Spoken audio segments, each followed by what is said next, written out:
السلام علیکم، میں ہوں ڈاکٹر مشتاق قمر۔ آپ دیکھ رہے ہیں میرا یوٹیوب چینل۔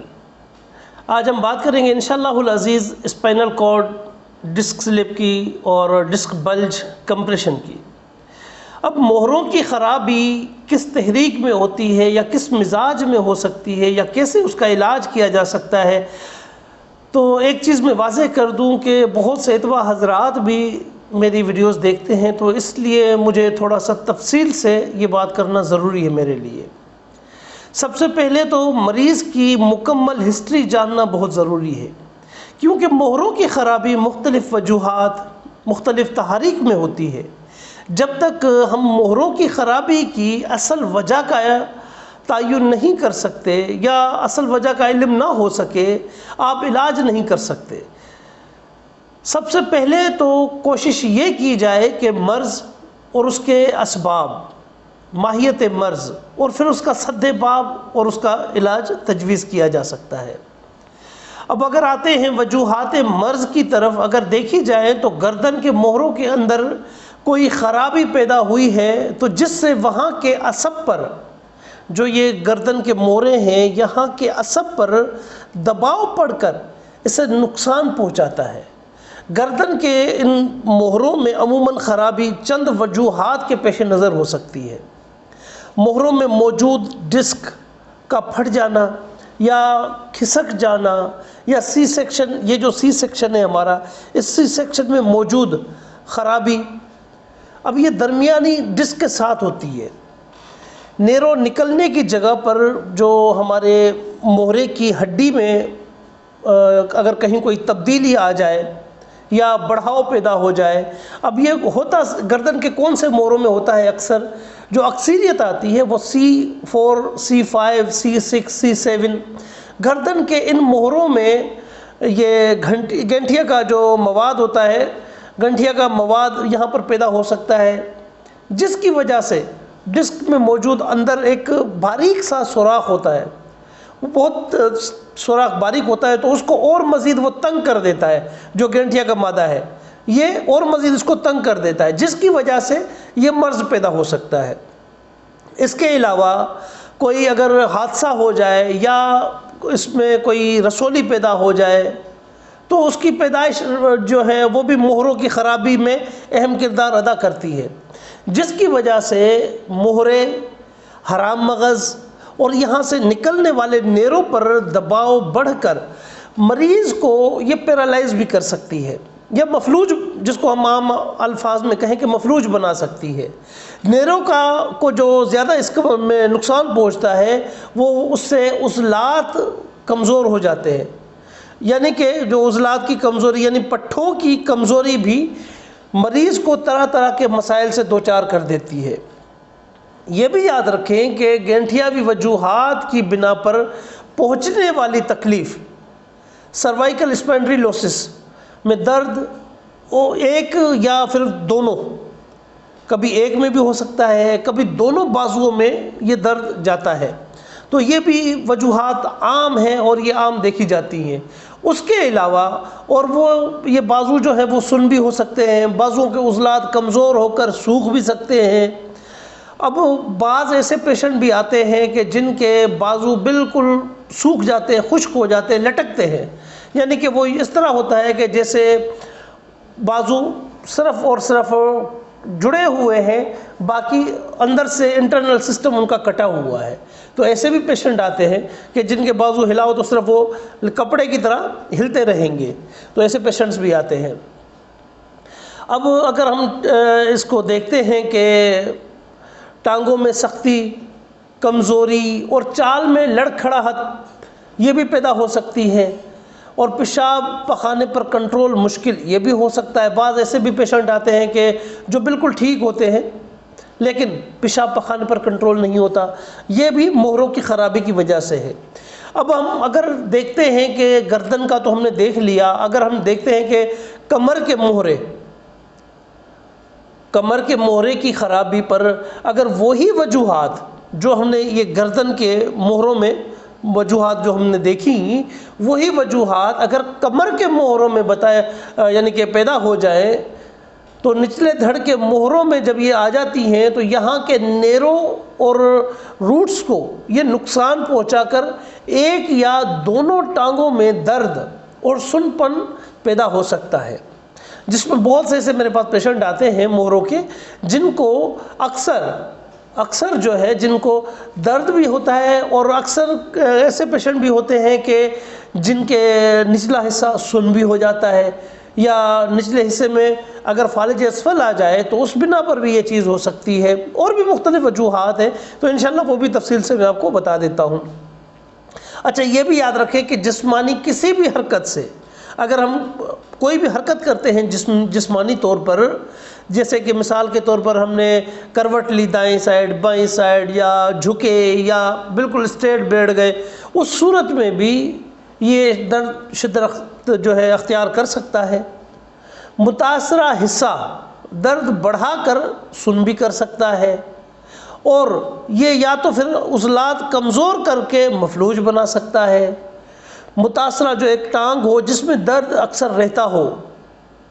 یعنی کہ جو L3 L4 to S1 کے حصے خشک کر کے یہ ناکارہ بھی بنا سکتا ہے۔ عموماً جو ہمارے پاس پیشنٹ آتے ہیں وہ نچلے دھڑ کمر کے موہرے، جن کو ہم جیسے میں نے ابھی بتایا L3 to S1، L3 L4 سے S1 تک، تو یہ نیرو روٹ ہے یہ، تو اس کی جو مقامی ڈسک ہے وہ ڈسک متاثر ہو سکتی ہے، جسے لمبر ریڈیکولوپیتھی یعنی وجع القطن کہا جاتا ہے۔ اب یہ وجع القطن جو ہے ریڈیکولوپیتھی کو ہی کہا جاتا ہے۔ یہاں ایک وضاحت کرنا میں بہت ضروری سمجھتا ہوں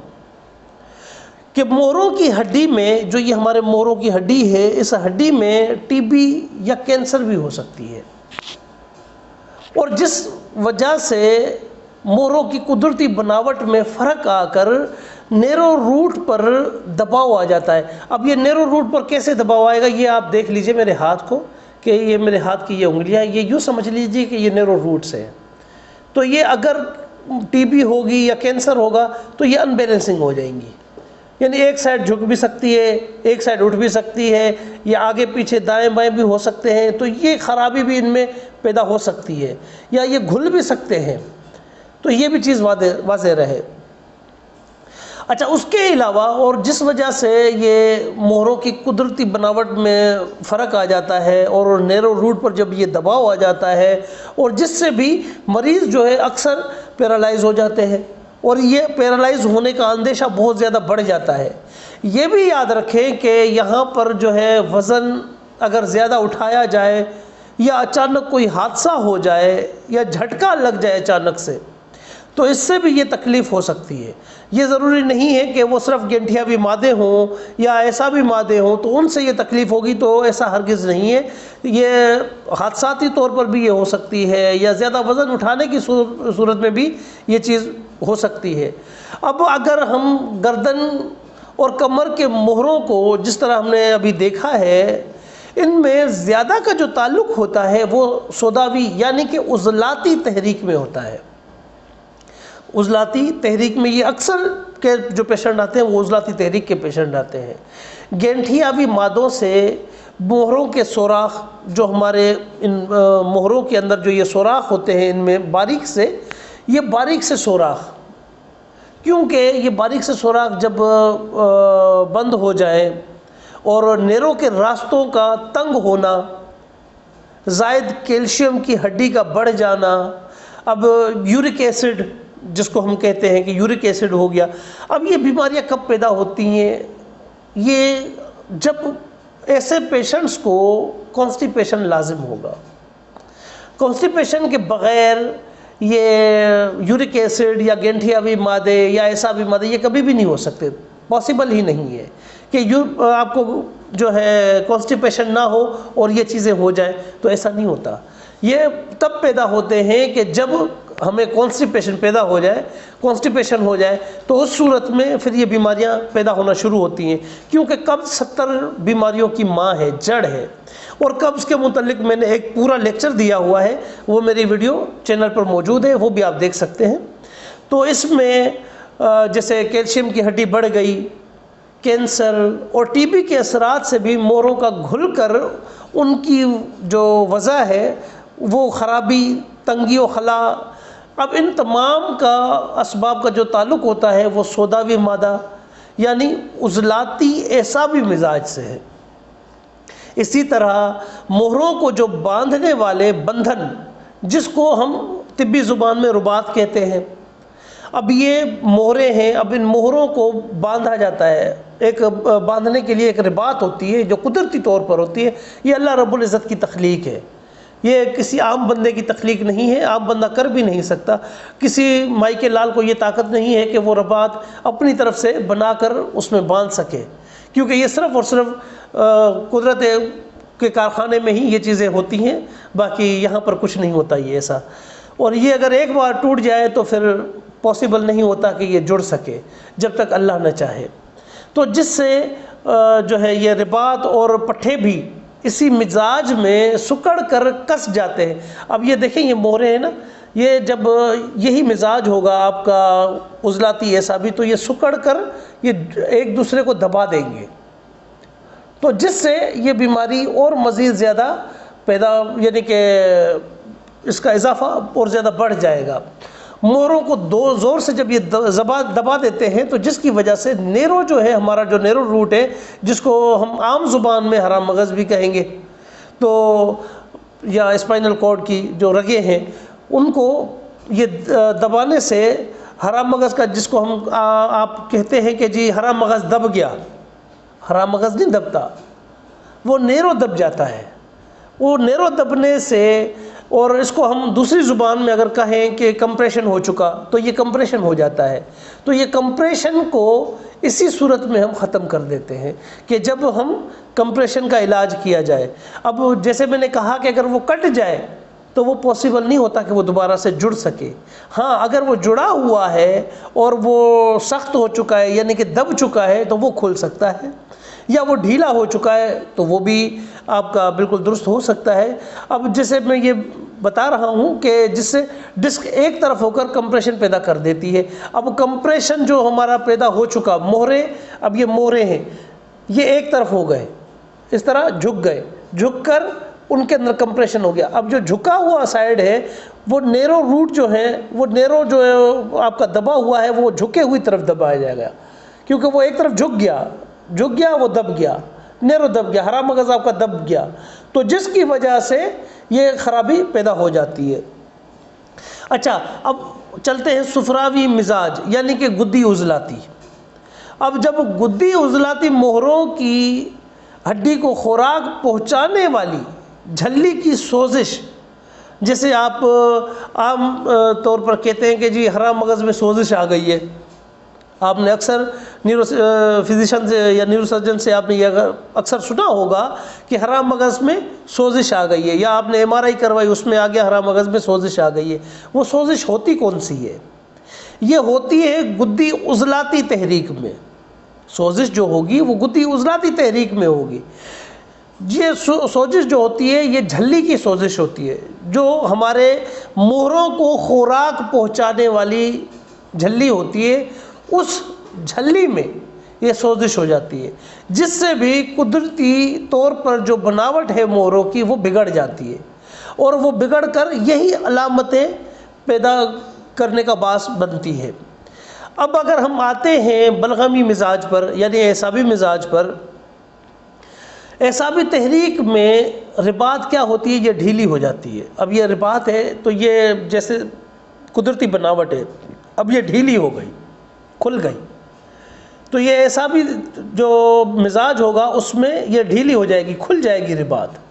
اور کیلشیم جذب نہ ہونے سے بھی تبدیلی آ سکتی ہے۔ تو اسی لیے میں کہتا ہوں علاج ہمیشہ موجودہ تحریک کو مد نظر رکھتے ہوئے ہی کیا جائے، کہ آپ جب یہ دیکھتے ہیں کہ جی یہ تحریک اس تحریک میں ہوتا ہے، بالکل ہوتا ہے، اسی تحریک میں ہوگا، جیسے یعنی کہ اعصابی تحریک میں یا گدی تحریک میں یا جو ہے آپ کا عضلاتی تحریک میں، وہ تو ٹھیک ہے جو میں نے بیان کیا،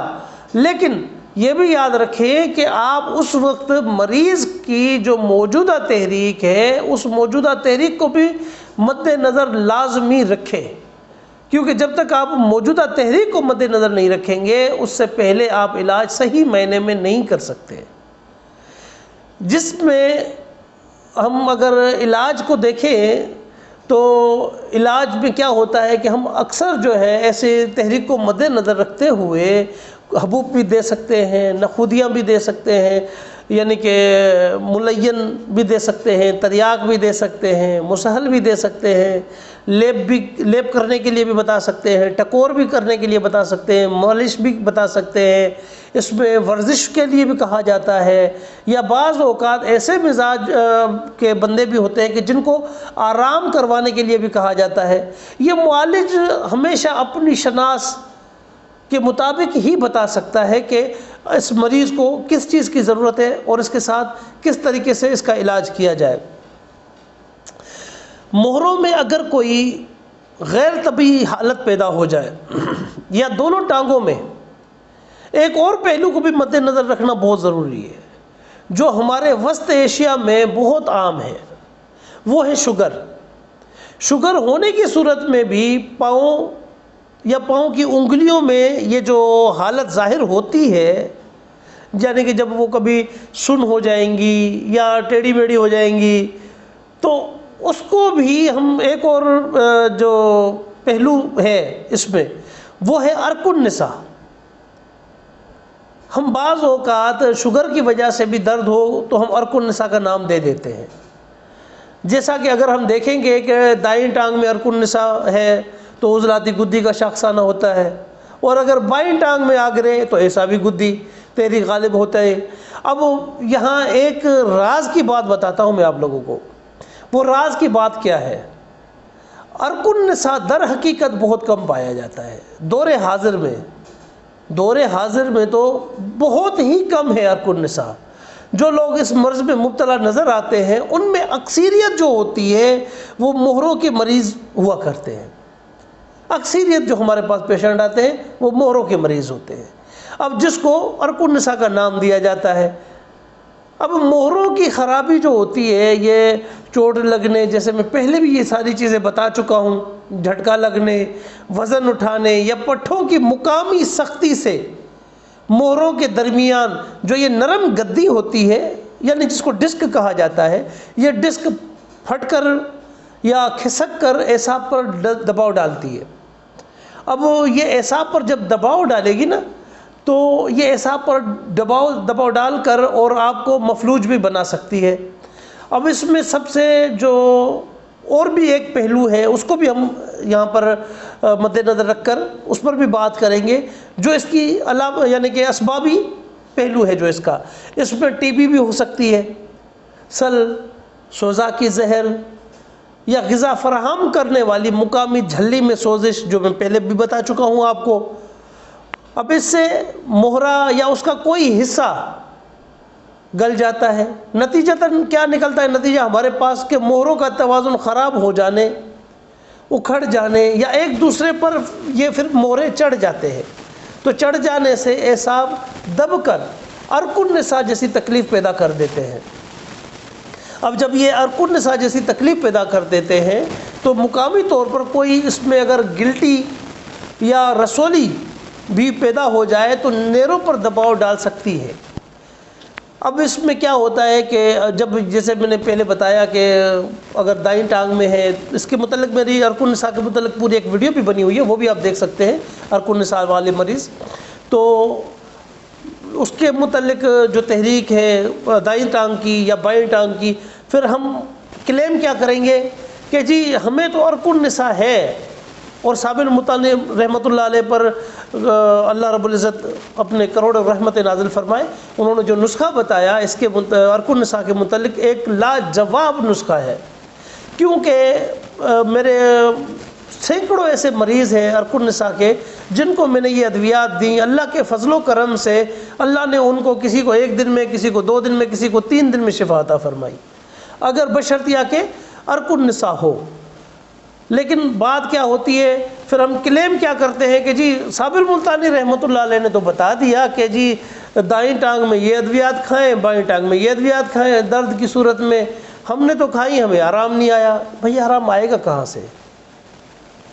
جب آپ نے پہلے تشخیص ہی نہیں کی، آپ کو مسئلہ مہروں کا ہے، آپ علاج کر رہے ہیں ہر کو نساء کا،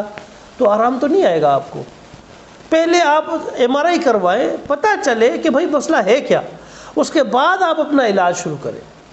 علاج کی اگر ہم بات کرتے ہیں تو مہروں کا علاج اتنا آسان نہیں ہوتا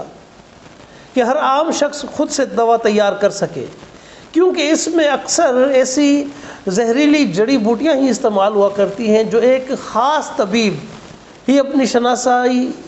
اور دانائی و حکمت سے تیار کر سکتا ہے، جو آپ کو یوں سمجھ لے کہ کوالیفائڈ آپ کے طبیب ہوں گے، وہی آپ کو یہ صحیح معنی میں ادویہ تیار کر کے دے سکتے ہیں۔ تو بجائے آپ خود یہ دوا تیار کرنے کے، آپ اپنے قریبی طبیب کے پاس جائیں اور ان سے یہ دوائیں بنوائیں، انشاءاللہ العزیز اللہ کے حکم سے، اللہ کے فضل و کرم سے شفا من جانب اللہ۔ کیونکہ نہ کوئی طبیب آپ کو شفا دے سکتا ہے، نہ طبیب کی کوئی دوا آپ کو شفا دے سکتی ہے۔ شفا اگر کسی نے دینی ہے تو وہ اللہ کی ذات ہے، کیونکہ ہم خود محتاج ہیں اللہ کے حضور۔ تو یہ میں کچھ چند ایک جو نسخہ جات ہیں وہ اپنے کچھ اتباع حضرات کے پیش نظر کرتا ہوں کہ وہ اس میں سے مستفید ہوں اور اپنے مریضوں کو اس میں سے مستفید کروائیں۔ اب اس میں پہلا جو میں نسخہ آپ لوگوں کے گوش گزار کروں گا، پہلا نسخہ کیا ہے؟ اس میں 7 سورنجان، یہ آپ نے لینا ہے 50 گرام، 7 سورنجان 50 گرام۔ اب اس میں نمک مدار 100 گرام۔ اب یہ کوئی پوچھے گا جی 7 سورنجان 7 کیا ہوتا ہے یا نمک کیا ہوتا ہے؟ تو جو اتباع حضرات ہیں وہ اچھے طریقے سے جانتے بھی ہیں اور وہ بناتے بھی ہیں، 7 بھی بناتے ہیں، نمک بھی بناتے ہیں، وہ نمکیات سے کے بھی ماہر ہوتے ہیں۔ تو 7 سورنجان 50 گرام، نمک مدار 100 گرام، نمک ہنزل 100 گرام، برگ تھور 100 گرام۔ اب کرنا کیا ہے کہ یہ ست اور برگ، اب ان دونوں چیزوں کا آپ صفوف بنائیں، صفوف بنا کر اور ان کے اندر نمکیات شامل کر کے ان کو دانہ مونگ کے برابر گولیاں بنا لیں۔ تو یہ دانہ مونگ کے برابر گولیاں بنا کر، اور یہ 1 سے 2 بار آپ دن میں دے سکتے ہیں۔ یہ گھنٹیاں بھی مسائل جو بھی ہیں یا مہروں کے درد میں یہ بہت اعلیٰ پائے کی دوا ہے، کیونکہ یہ میں نے مہروں کے درد میں اور گنٹھیا بھی مسائل میں جس شخص کو بھی دی ہے، جس مریض کو بھی دی ہے، اللہ کے حکم سے اللہ نے اس میں بہت شفا رکھی ہے۔ اب ایک نسخہ اور بھی میں آپ لوگوں کے گوش گزار کر رہا ہوں۔ یہ نسخہ جو میں دے رہا ہوں آپ کو، جو کہ مہروں کے عضلاتی ہو یا اعصابی، دونوں تحریکوں میں ناقابل تسخیر اعلیٰ رزلٹ کی حامل دوا ہے، جو کہ بنانے میں قدر مشکل ہے مگر اعصاب میں کرنٹ دوڑا دیتی ہے۔ ایک بات یہاں پر واضح کر دوں کہ یہ دوسرا نسخہ انتہائی قیمتی ضرور ہے، مگر لا علاج مریض کو بھی اللہ کے حکم سے اس نسخے میں کوئی طاقت نہیں ہے، یہ میں واضح کر دوں، اللہ کے حکم سے، کیونکہ شفا من جانب اللہ۔ لیکن جو دواؤں کا اثر ہے کہ اللہ کے حکم سے یہ دوا اس گرے ہوئے مریض کو بھی کھڑا کر دے گی۔ اب اس میں کون کون سی اجزاء شامل ہیں وہ بھی میں آپ لوگوں کے گوش گزار کر دیتا ہوں۔ اس میں سب سے پہلی جو چیز ہوگی یرسا گمبا، یہ آپ نے لینی ہے 2 گرام۔ فلفل سفید یہ 10 گرام۔ اب یہ فلفل سفید جو ہے، جس کو ہم دخنی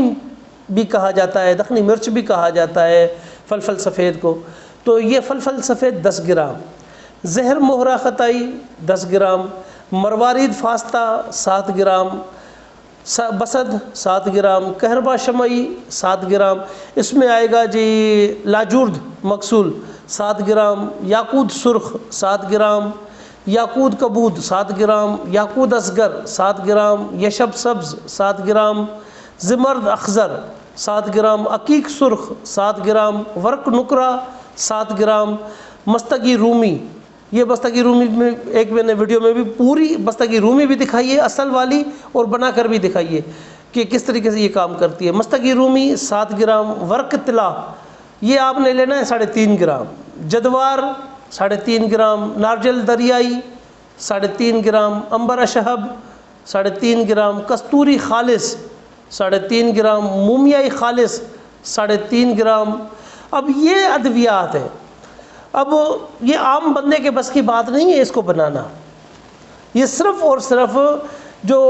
اتباع حضرات ہیں وہی اس کو بنانا جانتے بھی ہیں اور بنا بھی سکتے ہیں، لیکن عام بندہ اس کے نزدیک نہ جائے، ان ادویات کے نزدیک، کیونکہ عام بندے نے ان ادویات کو بنانا تو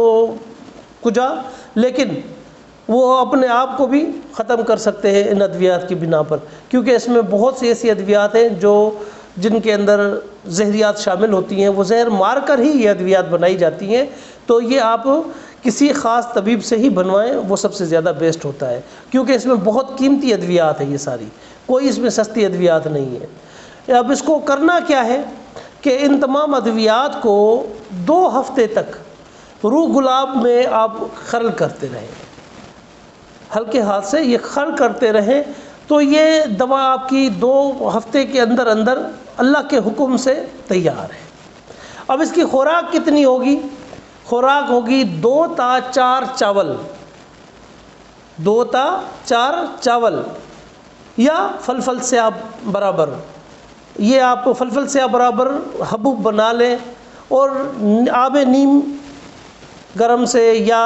اس کے علاوہ عرق گلاب سے یا عرق سونف سے، اس کے ساتھ مریض کی شدت، مریض کی عمر اور مریض کی صحت کو مد نظر رکھتے ہوئے اس کے بعد ہی آپ یہ ادویات مریض کو تجویز کر سکتے ہیں۔ تو انشاءاللہ العزیز میری گزارش ہے کہ جتنے بھی میرے احباب ہیں جو میری ویڈیوز سے مستفید ہوتے ہیں اور مسلسل دیکھتے رہتے ہیں، ان سے گزارش ہے کہ جتنا ہو سکے یہ پیغام ایک صدقہ جاریہ ہے، تو اس کو اور اتباع حضرات تک پہنچائیں، تاکہ بہت سے ایسے مریض ہیں مہروں کے جو اس میں سے مستفید ہو کر اللہ ان کو شفا عطا فرمائے۔ السلام علیکم۔